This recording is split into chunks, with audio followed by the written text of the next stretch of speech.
Hi everyone, I'm Hedi and we are today in Beaujolais, in the beautiful region of Beaujolais in France, in the north of Lyon.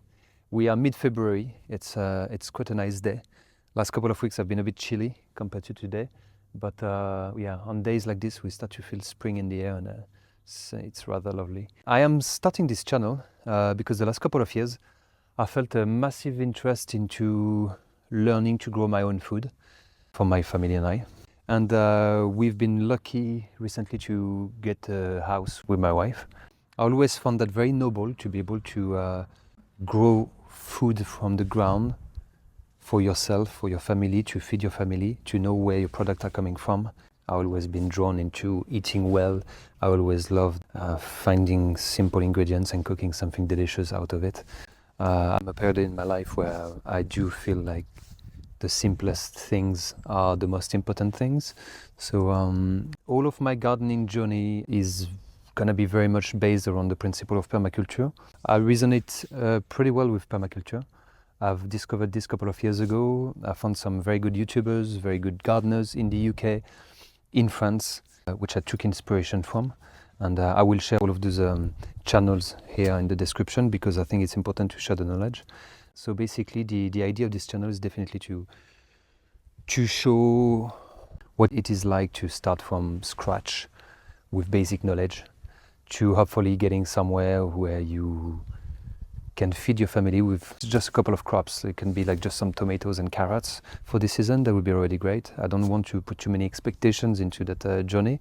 I do know that I will fail in many ways, and the sooner I fail, the sooner I learn. And I think this is the beauty of it. So what you see behind me, it is the garden area. It is a blank canvas right now, but hopefully it will be possible to grow a lot of food in the next couple of weeks or month.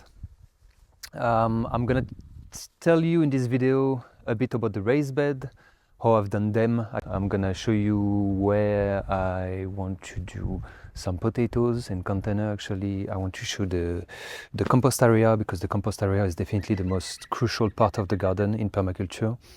Permaculture principles are simple. It's about not digging your soil, to try to undisturb your soil basically, and to keep it as intact as possible, to let nature do its own job, and to feed the soil mainly with organic matters from top, and not to dig in to put fertilizer or stuff like that. So yeah, the compost is going to be very, very interesting part to discuss about, because I'm super lucky to have actually at my disposal a great area of compost.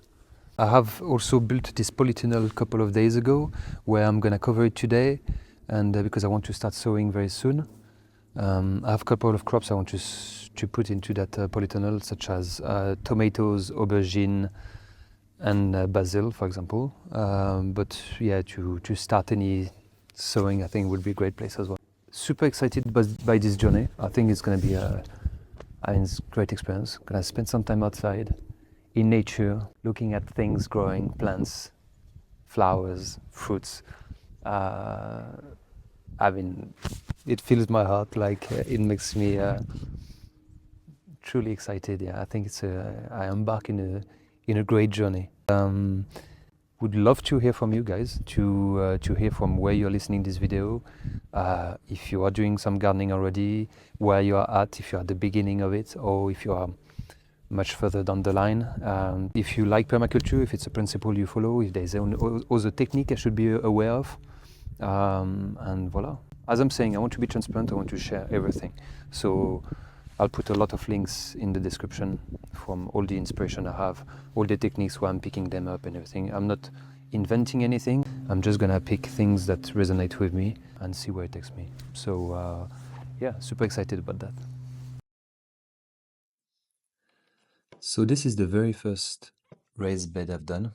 I've put it here in this area where the old owners used to have chickens. So as you can see, the soil is very rough. Hopefully, I mean, it's mainly made from sand, I would say.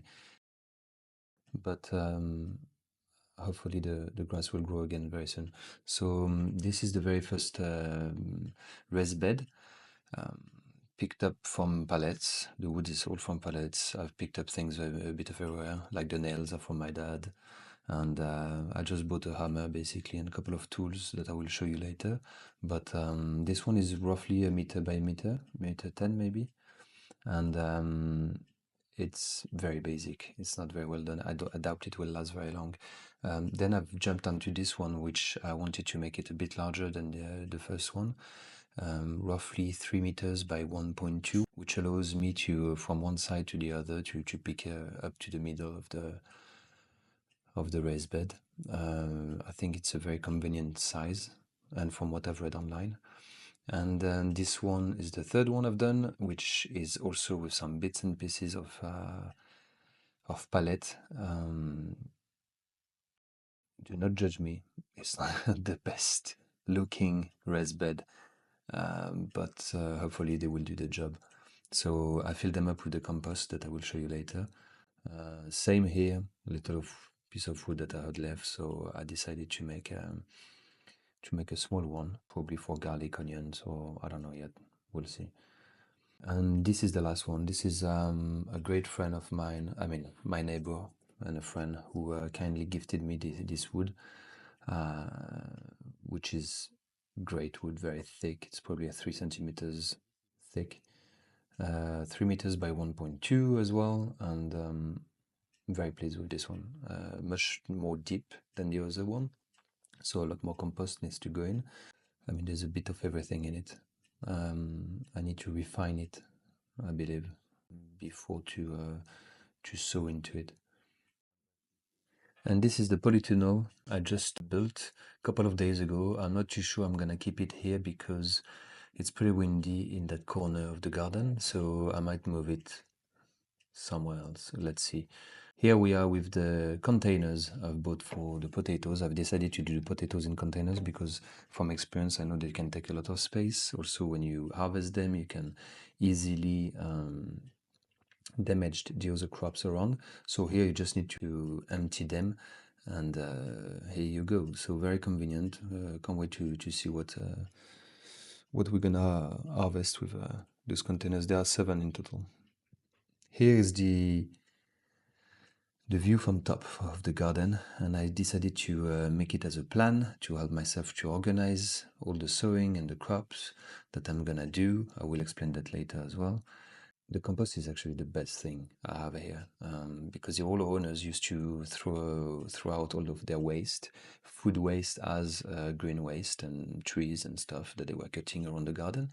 So I've digged quite a lot so far into it to fill up the raised bed, but I haven't touched the bottom yet. So I believe that there's probably 1.2 meters from top to bottom in total of over 25 square meters of compost. So this is great.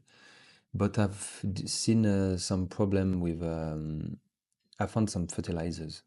Here you can see some little white, I mean, not blue little, now they look white, but they're a little bluish.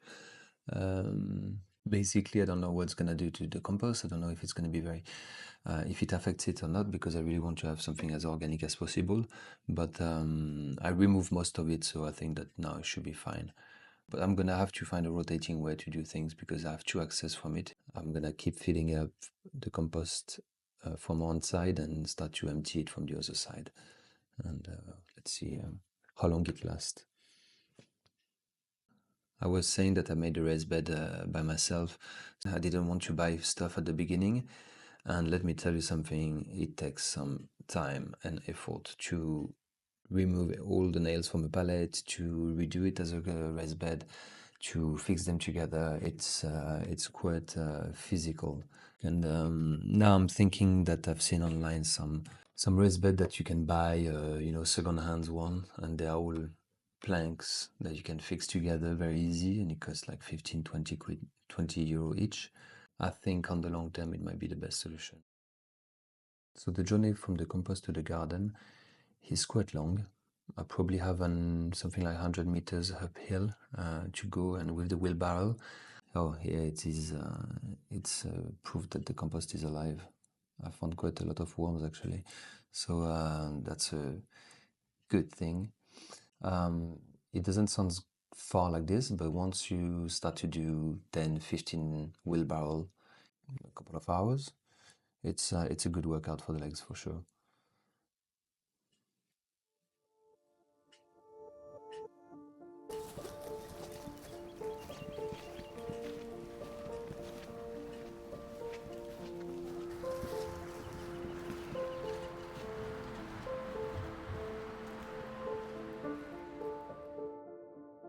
So all the beds have some cardboard at the bottom of it. I've seen this technique online. It seems to be pretty efficient to prevent some weeds growing. So I tend to fill them up quite a lot actually with cardboard to cover most of it. For this raised bed, I need probably 15, 17 wheelbarrow. So yeah, quite a lot of back and forth.